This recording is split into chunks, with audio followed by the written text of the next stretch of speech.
아멘. 오늘 우리가 함께 볼 살아있는 하나님의 말씀은 신약성경 고린도전서 10장 1절에서부터 7절까지의 말씀입니다. 신약성경 고린도전서 10장 1절에서 7절까지 274쪽에 있습니다. 이 살아있는 하나님의 말씀을 우리가 한 목소리로 같이 받들어 읽겠습니다. 형제들아, 나는 너희가 알지 못하기를 원하지 아니하노니 우리 조상들이 다 구름 아래 있고 바다 가운데로 지나며 모세에게 속하여 다 구름과 바다에서 세례를 받고 다 같은 신령한 음식을 먹으며 다 같은 신령한 음료를 마셨으니 이는 그들을 따르는 신령한 반석으로부터 마셨음에 그 반석은 곧 그리스도시라. 그러나 그들의 다수를 하나님이 기뻐하지 아니하셨으므로 그들이 광야에서 멸망을 받았느니라. 이러한 일은 우리의 본보기가 되어 우리로 하여금 그들이 악을 즐겨한 것 같이 즐겨하는 자가 되지 않게 하려 함이니 그들 가운데 어떤 사람들과 같이 너희는 우상 숭배하는 자가 되지 말라. 기록된 바 백성이 앉아서 먹고 마시며 뛰논다 함과 같으니라. 아멘. 10장은 그 주제가 우상 숭배를 버리는 일에 관해서 이야기하고 있습니다. 우상 숭배를 피하라라고 이야기하는데요. 출애굽 당시 모세와 함께 하였던 이스라엘의 모습을 바울이 전하면서 고린도 지역에서 이 말씀을 듣고 있는 사람들이 함께 자기의 이야기처럼 여기고 우상 숭배를 피하기를 또 죄 가운데서 멀어지기를 바라는 마음으로 바울이 기록해 놓은 것 같습니다.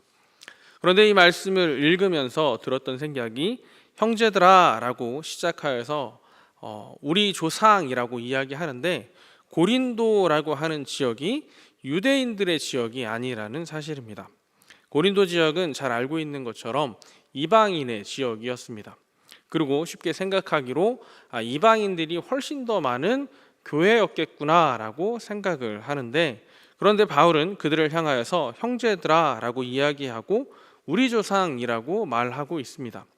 그러면 고린도 교회에 있는 사람들의 정체성이 어떠할까라고 하는 의문이 들기 시작하였습니다.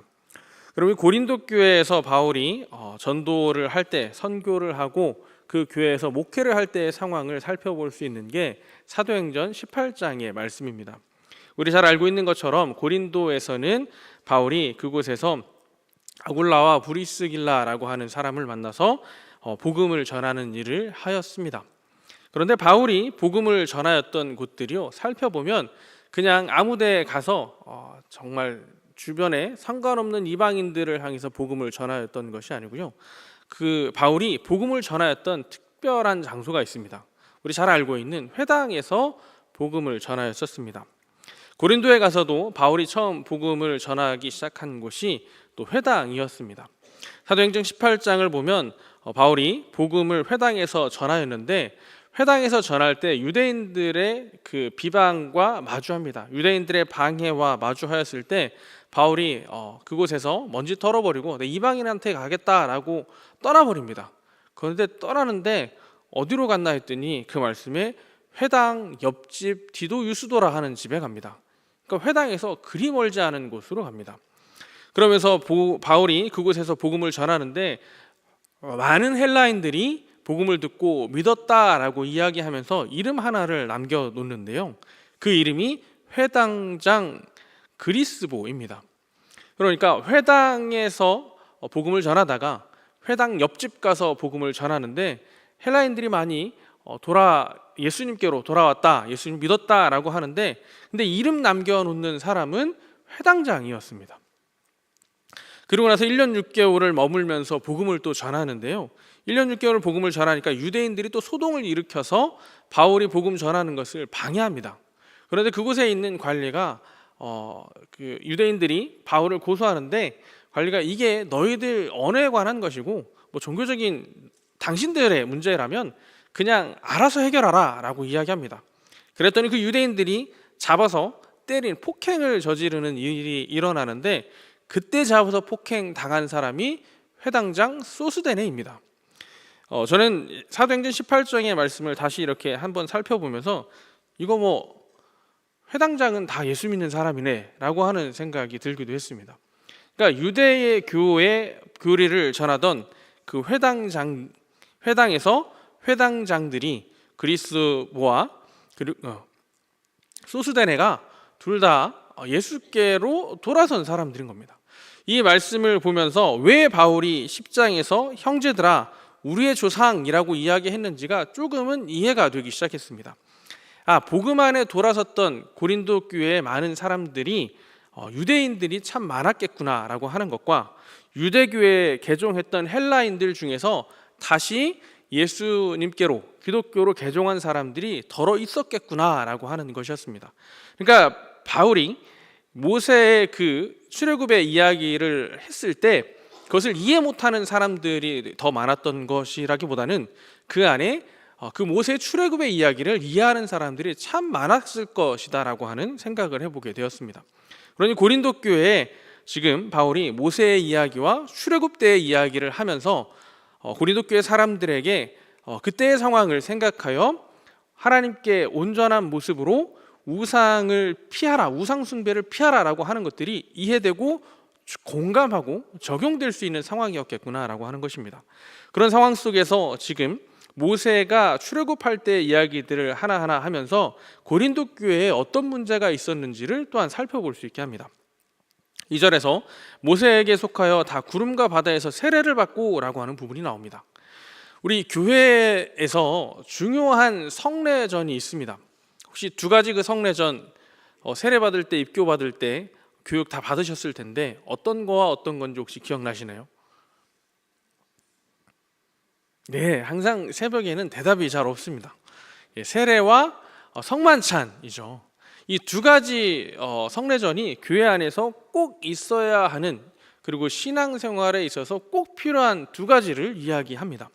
그런데 지금 바울이 세례라고 하는 이야기를 합니다. 바다에서 세례받았다라고 이야기하는데 우리 잘 알고 있는 것처럼 물로 세례를 베푸는 것을 통해서 예수 그리스도를 믿는 것에 대한 그 표현을 해줍니다. 그런데 바울은 모세 때 홍해바다를 건너는 그 모습, 홍해바다를 건너면서 믿지 않고 하나님을 대적하던 그 출애굽의 애굽의 군대와 그 출애굽하던 이스라엘 백성을 구분해 놓았던 것을 지금 모세는 세례라고 하는 것을 통해서 그 단어를 써가면서 세례를 통해 그리스도인과 그리스도인 아닌 사람들에 대한 구분에 대해서 이야기해 주는 것 같습니다. 그러면서 이어 나오는 것이 우리 성만찬 이야기했는데 신령한 음식이라고 이야기합니다. 신령한 음식 알고 있는 것처럼 아마 만나였을 것입니다. 그리고 신령한 음료는 물이 없는 곳에서 반석에서 물을 내었던 그 사건들을 예로 들고 있습니다. 그러니까 하나님께서 주시는 만나와 하나님께서 주시는 그 반석에서 나는 물, 그것을 그 당시 교회 안에 있는 예수 그리스도께서 주신 그 성만찬의 사건과 함께 같이 비교 생각해 볼 수 있게 합니다. 그런데 중요한 것이 5절에 나옵니다. 그들의 다수라고 하는 표현입니다. 분명 출애굽할 때 하나님의 놀라운 능력을 경험하여서 세례받고 성만찬 받은 것 같은 그런 사건들이 이스라엘에 있었는데, 그 광야 40년 기간 동안에 있었는데 다수의 사람들이 하나님이 기뻐하지 않는 사람이어서 그 광야에서 멸망받았다라고 하는 것입니다. 이 이야기를 보면서 지금 이 내용하고 고린도에 이야기하고 있는 것하고 무슨 상관관계가 있을까라고 하는 생각을 해보았습니다. 그런데 당시 고린도 지역에서 우리 지난 설교 시간 때와 여러 목사님들의 그 설교를 통해서 알고 있는 것 중에 하나가 고린도가 갑자기 잘 사는 곳이 되었다고 했잖아요. 근데 갑자기 잘 사는 곳이 되면서 그 사람들이 후원을 했다는 이야기도 들었을 겁니다. 그런데 후원의 대상이 주로 두 부류였습니다. 하나는 예술가들이고 하나는 철학가들이었습니다. 그래서 예술과 철학이 고린도에서 많이 발달했을 것으로 알고 있는데, 그런데 그 철학 중에 하나가 또 철학의 모습으로 철학의 그 형태로 종교 안에 들어온 곳이 열광적인 영적인 그 열광주의였다고 합니다. 흔히 말하기를 영지주의라고 하는 이야기들로 말하기도 하는데, 그러한 내용의 복음에서 어긋나고 있는 그 모습이 교회 안에서도 있었겠구나라고 하는 생각을 해보게 합니다. 그럼 무슨 이야기냐? 지금 세례받은 것, 성만찬하는 그것으로 모든 것이 해결되었다라고 하는 생각을 하는 사람들도 있지 않았을까 하는 생각을 해보게 합니다. 그러니까 분명히 출애굽하면서 하나님께서 그 애굽의 군대와 이스라엘을 구별하셨던 그 사건, 그리고 할례라고 하는 것을 또 경험했을 것이고요.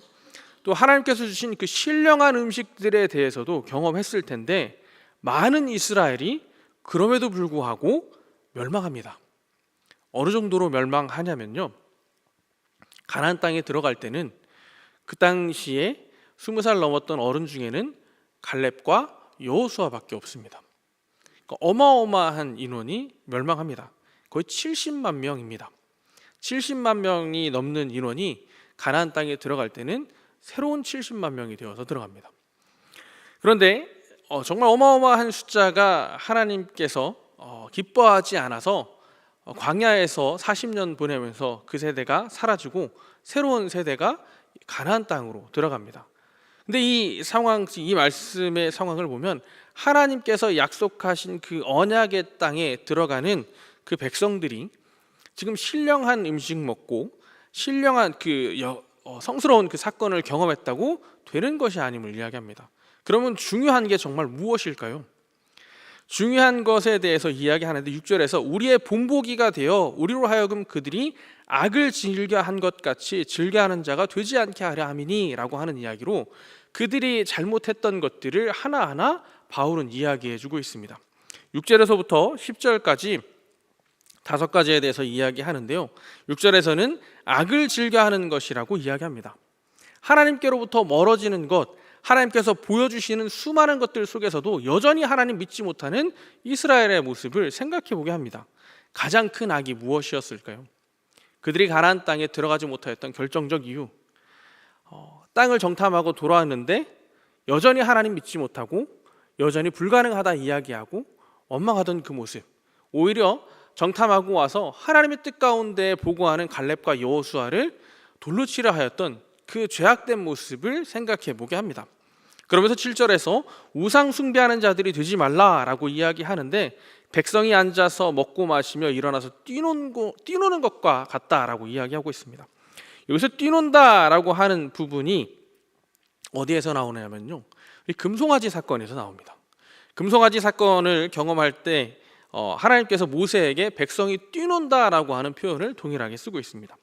그런데 뛰논다라고 하는 표현 속에는 남녀의 그 음행하는 모습을 함께 포함하고 있다고 합니다. 그래서 그런지 8절에서는 그들 중 어떤 사람들의 음행이라고 하는 단어로 또 그 뛰논다고 하는 것들을 생각해 보게 하고, 이스라엘 안에 있는 그 음행이 얼마나 큰 죄악 중 하나였는지를 기억하게 합니다.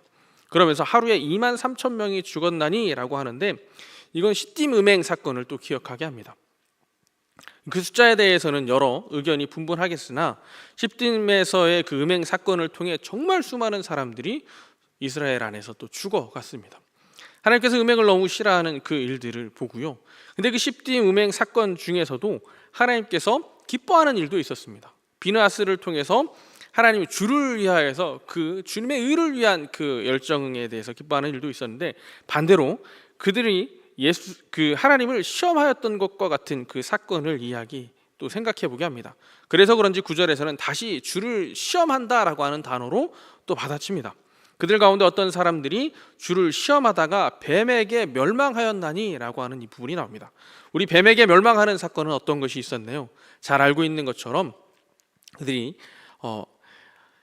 하나님을 또 원망하다가 불뱀에게 물리는 사건이 있었습니다. 불뱀에게 물려서 하나님께서 놋뱀을 만들어서 들면 그 놋뱀을 보는 사람마다 살아난다라고 이야기해 주었습니다. 그런데 하나님께서 정말로 모세를 통해 놋뱀 만들어서 들었더니 그거 본 사람들이 살아나고, 보지 않았던 저 놋뱀으로 뱀 물렸는데 살아나겠느냐라고 하는 사람들은 또 죽는 일들이 있었습니다. 또 그 다음에 나오는 이야기가 10절에서 그들 가운데 어떤 사람이 원망하다가 라고 하는 이야기가 나옵니다. 하나님 앞에 하나님을 믿지 못하고 원망하여서 죽게 된 그 이스라엘에 대해서 이야기하는데, 사실 정말 많은 앞에서 이야기하고 있는 그 수많은 것들이 원망으로부터 자초한 일들이기도 하였습니다. 원망이 온전한 믿음이 없어서 이것 또한 하나님의 계획하심 가운데에서 하나님이 놀라운 일을 이루어 가실 것이다 라고 하는 그 믿음이 온전치 못해서 왜 이런 일이 있었는가? 왜 우리가 이렇게 힘들어야 하는가? 왜 이런 일들이 우리를 이렇게 힘들게 하고 해서 가나안 땅 못 들어갈 것처럼 우리를 이렇게 흔들어 놓는가? 하나님이 왜 이런 일을 우리에게 주셨는가라고 하는 그 원망들이 이스라엘이 멸망하는 큰 원인 중에 하나였습니다. 그래서 그들과 같이 원망하지 말자라고 이야기하는데, 그런데 이 모든 것들을 이렇게 앞서 생각하면서 이야기하고 있는 핵심 그 원망, 그러면서 집중되고 있는 게 저는 우상 숭배로 다시 집중이 되었습니다. 왜 우상 숭배냐? 그 10장 위에 보면 우상 숭배하는 일을 피하라, 사실 이게 작용하기도 했습니다. 소주제가 우상 숭배니까 우상 숭배에 좀 더 눈이 가기도 하고요. 근데 또 다른 생각으로 우상 숭배의 정의를 생각해 보았을 때 우상 숭배로 이 모든 것들이 연결되어질 수 있겠다 하는 생각도 하나 해보겠습니다. 우리가 우상 숭배 이야기하면 여기 물병이 하나 있는데, 이 물병을 두고 우리 잘 알고 있는 그 야곱의 아내 레아와 라헬이 있는데, 라헬이 아버지 집에서 도망치면서 우상 하나 안장 밑에 숨겨가지고 나오잖아요. 그 우상이 한 이만했다고 합니다. 한 10cm, 손바닥만한 정도 크기였다고 하는데, 이런 물병 하나 두고 비나이다 비나이다 하고, 이 물병이 지금으로 치면 무슨 애착 뭐 그런 거기도 하겠지만, 이게 있으면 덜 불안하고, 이게 떨어지면 불안하고, 이거에 의지하고, 이거 내 안에 있어야 돼, 손에 붙잡혀 있어야만 하고, 이런 우상이 있는데, 근데 그게 우상만은 아닙니다. 우리 잘 알고 있는 것처럼 내가 하나님보다 더 섬기는 것들, 더 의지하는 것을 우상이라고 하는데요, 또 다른 우상이 있습니다. 하나님을 내가 믿고 있는데 하나님을 하나님처럼 믿지 않고 하나님을 내가 원하는 방법대로 믿는 겁니다. 하나님을 하나님의 자리에서 끌어내려서 하나님이 하나님 아니게 믿는 겁니다. 하나님이 마치 무슨 도깨비 방망인 것 마냥, 하나님이 내게 모든 것을 들어줘야 하는 것 마냥 하나님을 믿는 그 모습 또한 우상 숭배와 다르지 않다라고 이야기합니다. 그 생각을 해보면 하나님을 원망하는 것도 내 뜻대로 하나님이 안 움직여 주시니 원망하는 거고, 그래서 출애굽기 32장 4절에서 6절 말씀에 그 우상을 만들었던 출애굽 사건을 찾아보면 금송아지를 만드는데, 아론이 만든 금송아지를 가르쳐서 뭐라고 하냐면 너희를 이끌어낸 여호와다라고 이야기합니다. 그런데 금송아지 앞에 두고 이스라엘 사람들이 했던 그 뛰노는 그 상황, 그게 다른 상황이 아니고요, 자신들이 믿고 있는 그 여호와를 위해서 뛰놀고 제사적 행위를 하는 거였습니다.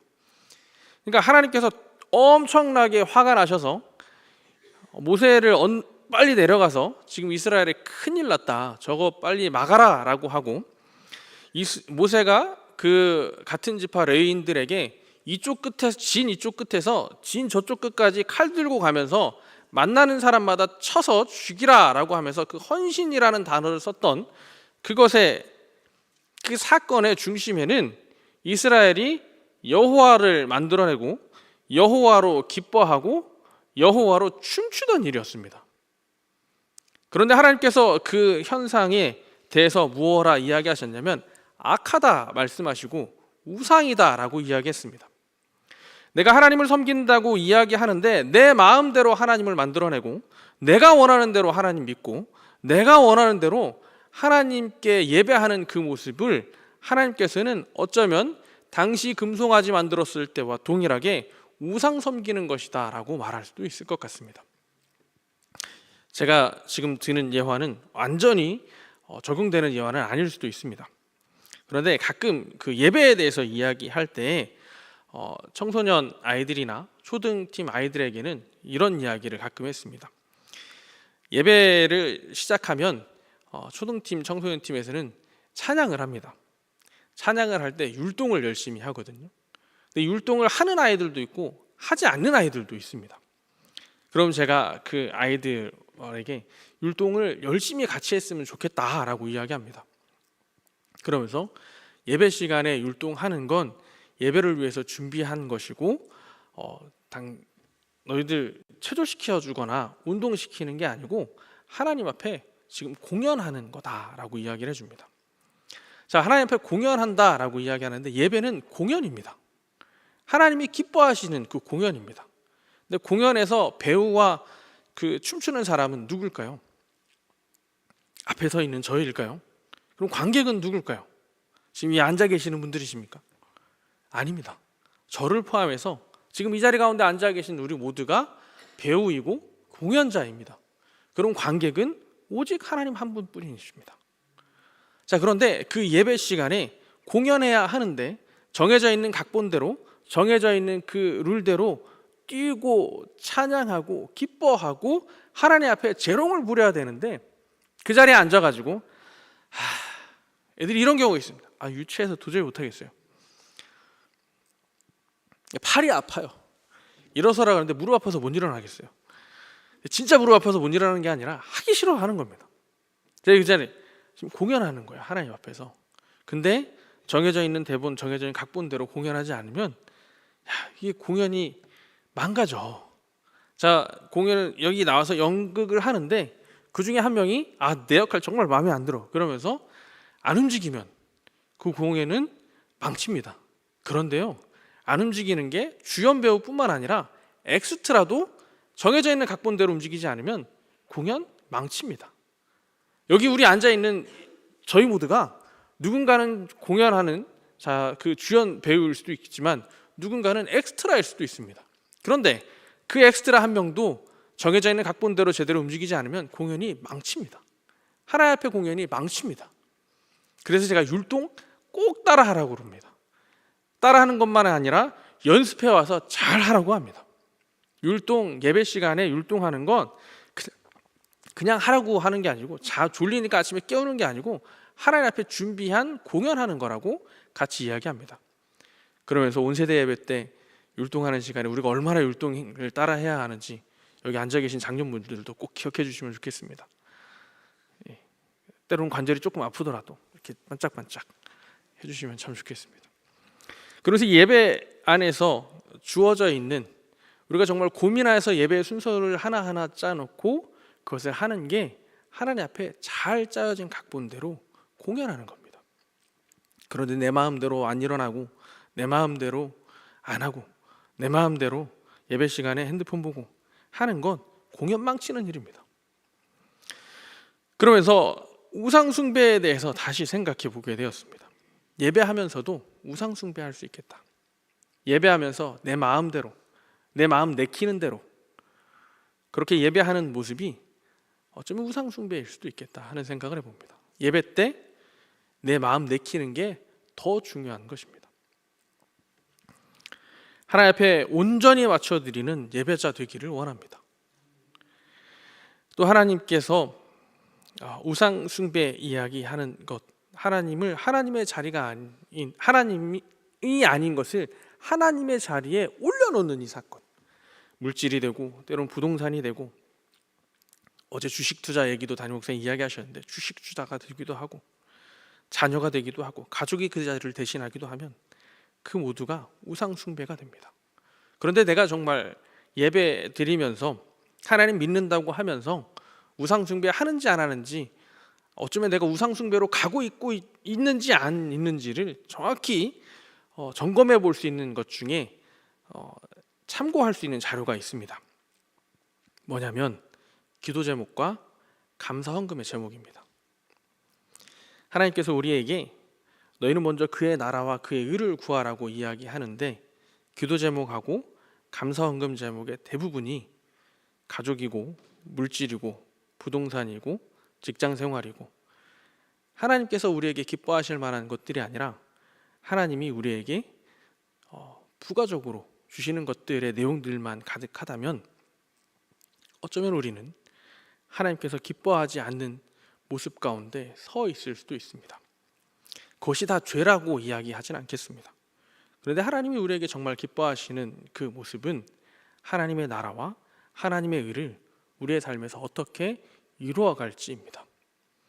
근데 그것이 집중이 되지 않고 하나님이 내게 주신 다른 것들에만 집중해서 하나님 앞에 간구하고 그것으로만 감사하고 있다면 어쩌면 하나님은 그 모습 속에서 당연히 기도 제목 들어주시고 당연히 감사할 것들 더 주시긴 하겠지만 하나님의 마음 한편으로는 또 안타까움이 있을 것 같습니다. 우리의 기도 제목과 주로 나오는 그 감사의 제목도 한번 오늘 기도하시면서 하나님 앞에 점검해 보시는 시간이 되었으면 좋겠습니다. 오늘 바울은 고린도 교회에 그 우상 숭배에 대해서 이야기하고 우상 숭배에 빠지지 않기를 말합니다. 그러면서 우리에게 우상 숭배에 빠지지 않는 것들에 대해서도 바울은 그 방법을 이야기해 놓는데 12절에 보면 선줄로 생각하는 자는 넘어질까 조심하라, 겸손하라 이야기합니다. 14절에서는 피하라고 이야기합니다. 31절에서는 모든 일을 하나님의 영광을 위해서 하라고 합니다. 또 나를 위해서가 아니라 다른 사람의 유익을 위해서 행동하라고 합니다. 하나님께서 내게 주신 하나님의 나라와 의를 이루어가는 하나님의 뜻을 세워가는 그 사건들 속에 우리가 온전히 거하면서 주님이 기뻐하시는 이 자리 가운데 함께하는 저희 모두 되시기를 원하고 또 오늘 하루가 그러한 복된 날 되시기를 축복합니다.